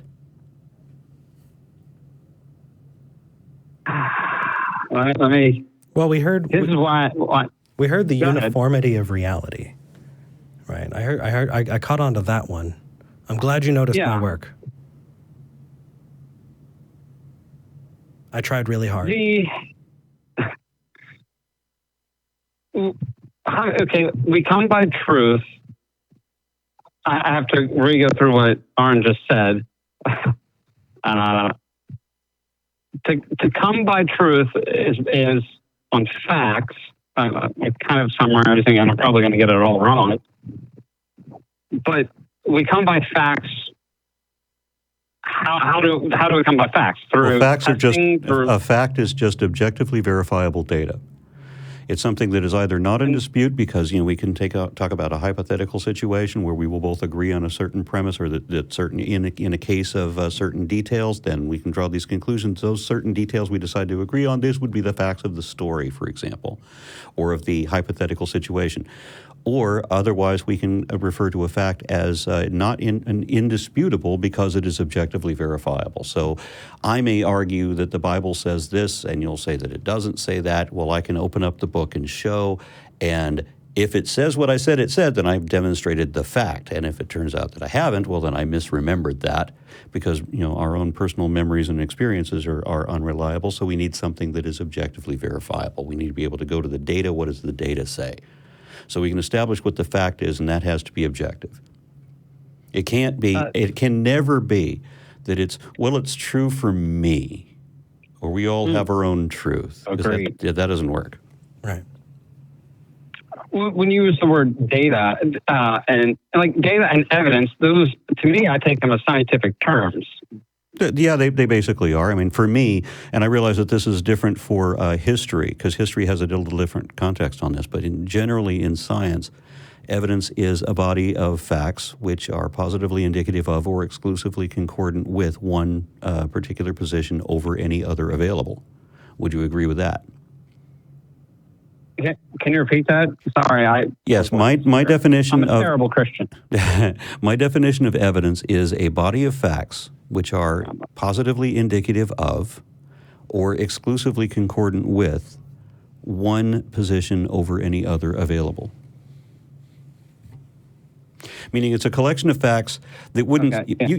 What I often get from some fundamentalists is they'll have, so we're both looking at the same evidence, we're both looking at the same facts. By definition, we can't both be looking at two mutually exclusive positions based on the same data.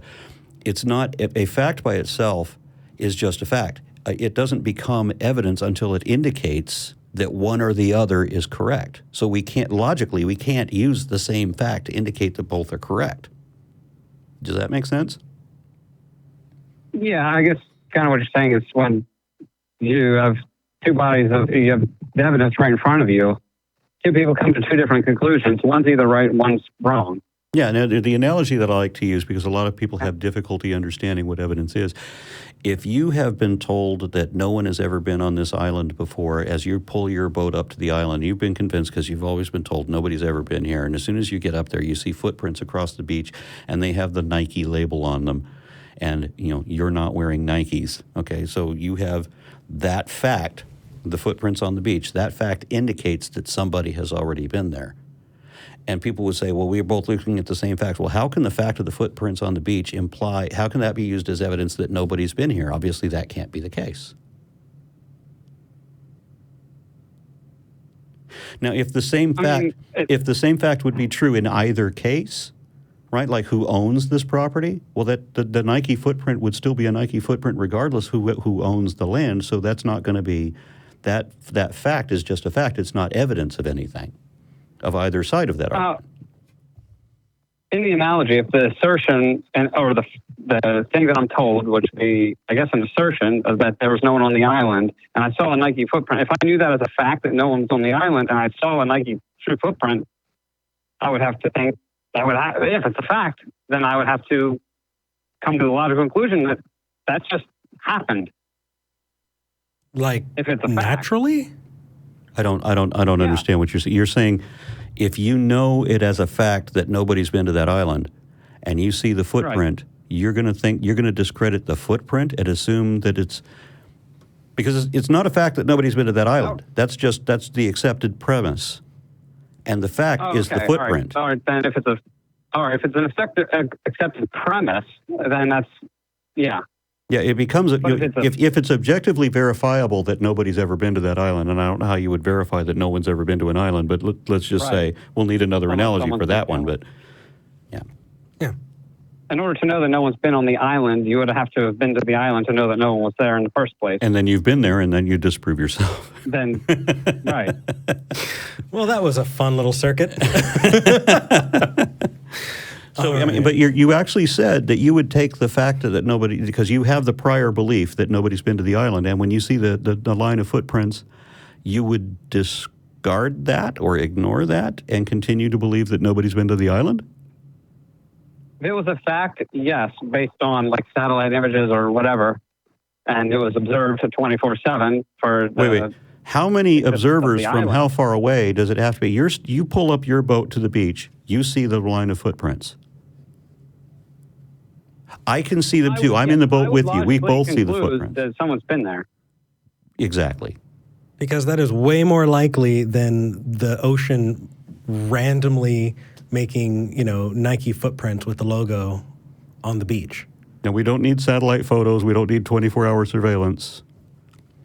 Well, in the same way that when we look at claims of supernatural intervention, someone getting better after having gotten cancer or something like that, it's far more likely that they just went into remission because that happens than going that extra, that means that God heard and decided to intervene and do all of this. It's far more likely that you take the naturalistic answer because that is the one that you can actually test. Yeah, and that actually happens. I usually argue with fundamentalists who want to argue against evolution, for example, and so they would look at the list of footprints and try to argue their apologetics for how one footprint doesn't lead to the other, or that those footprints actually imply what their position is, whatever that is, and that they're going to try everything they can to discard that and say that those footprints aren't evidence of anything, or they naturally occurred, or they're a hoax, or whatever excuse they can come up with. But you can see how unreasonable that is, right? Yeah. I'm stuck back with you said it's likely to be this way. Well, I see that it's likely to be and probabilistic that there's a God. I'm not going to say I can prove a God. That's what implies a probability there? The collection of traditional arguments and the fact that we can do science. I feel like I'm repeating myself, but I don't want to. Well, yeah, there's the fact that we can do science, which implies that we can do science, which implies that we have a rationality. Now, what makes that extra jump to imagine that there was somebody else before our brains evolved that already had an evolved brain that designed our evolved brain and happens to look just like we do, so that we're made in the image of the thing that already existed before we evolved to look this way? Well, that's a lot of steps to get the whole way there. Right. So what I'm saying is we don't have any indication. There's not an argument to imply that what you're saying has any probability at all. Well, the fact, like rationale, where did rationale come from? Rationality let's is what imagine we for use. a moment. Let's imagine for a moment that we couldn't answer where rationale comes from. If we can't explain that, and we can explain that, but that's not the important thing right now. If we could not explain where that came from, when does our failure to explain something imply a God? If you don't, for anything, you find your keys in the middle of the kitchen floor. You didn't put your keys in the middle of the kitchen floor. You have no idea how your keys got in the middle of the kitchen floor. You've never been in this house before. You walked in this house for the first time, and your keys are in the middle of the kitchen floor. Does that mean a God did it? It means there is a reason for it. There's got to be a reason for it, and that reason's going to be natural, isn't it? That reason's never going to be God, right? Because you'd have to demonstrate what that even would look like. And back to what you said, again, if you're building a house with broken bricks, that will not make a house, right? If I sum up all of the shitty arguments for the existence of a God that you can take and you can deconstruct and show why they're shitty arguments, then a whole bunch of them doesn't make them stronger. I got to tell you, it just makes them a bunch of shitty arguments. I got to tell you, yours is a shitty argument. I can make a house out of broken bricks. All right, so the walrus and the carpenter here are probably going to be ending pretty soon because we're low. But before we do, because we do have other things we want to do. No, Jared, I absolutely love this call. But I think we're going to move on. Please call again. I really do want to talk to you. This is a lot of fun. And you better believe that if you come to Austin, we're going to have a beer together too, because this is nice, and you've been a really, really nice guy. And hey, I appreciate it, and thank you. I'll continue to watch you guys' videos and super respectful, right? Follow you on Facebook and all that. Well, dig it. Thank you. You know, we actually have over 1,000 people watching right now. Take care, buddy. Sweet. We have over 1,000 people watching right now, and only 329 upvotes. What is up with that? Like and subscribe. Come on. I did want to say that Colonel Phil is the name of the amazing artist that did the animation at the beginning of the episode. Colonel Phil, you rock. I was also corrected. It was Arthur C. Clarke who said that any technology advanced enough can be indistinguishable from magic. So it doesn't matter. He was wrong anyway. Really? Once again, Obi-Wan, Gandalf, Spock, they walk in here. They demonstrate the thing. We now know that there's a thing, and we can't explain it, right? We can't explain it ever. Not just with our current technology. We can never explain it because the supernatural, the magical, the miraculous, basically the same definition. Miracle and magic are both defined, and I paraphrase this to make it more succinct, but it's the evocation of supernatural forces or entities to control or forecast natural events in ways which are inexplicable by science because they defy the laws of physics, which makes them physically impossible, which is why every time somebody says, well, you can't explain that, therefore God. So you're saying that if Obi-Wan were to come in and show you demonstrably that they can prove that the Force exists, then we would have to discover midichlorians, and that would make it a naturalistic explanation. Well, now, if you bring up midichlorians, now you're trying to take a supernatural thing and give it a physical component to it, something we could actually analyze and measure. Well, if Obi-Wan could come in, then yes, we would want to analyze and measure it. But that's assuming there are midichlorians. All right, now if he's just See, this is why you're the same kind of Star Wars fan that I am, and I appreciate you for that. So we're going to move to the Patreon content, which is really, really awesome. But, Aron, we have a thing that we do at the end of our shows. And it's really, really a throwback to the old atheist experience, because at the old studio, they only had remember that old one show. effect. Do you remember the love rings, those green love rings? We go like this, and we have love rings. And now at the end of their show, what they used to say is, we don't hate you, we just think you're wrong. But we adjusted it a little bit because we want to start by saying that for those of you who don't believe, this is your community. This is where you belong. And we want you here. We want you a part of this community. We want you a part of this movement. And it's us working together that's going to make a change. But for those of you who do believe, this is the part where we say, we don't hate you, we just think you're wrong. You ready? Okay.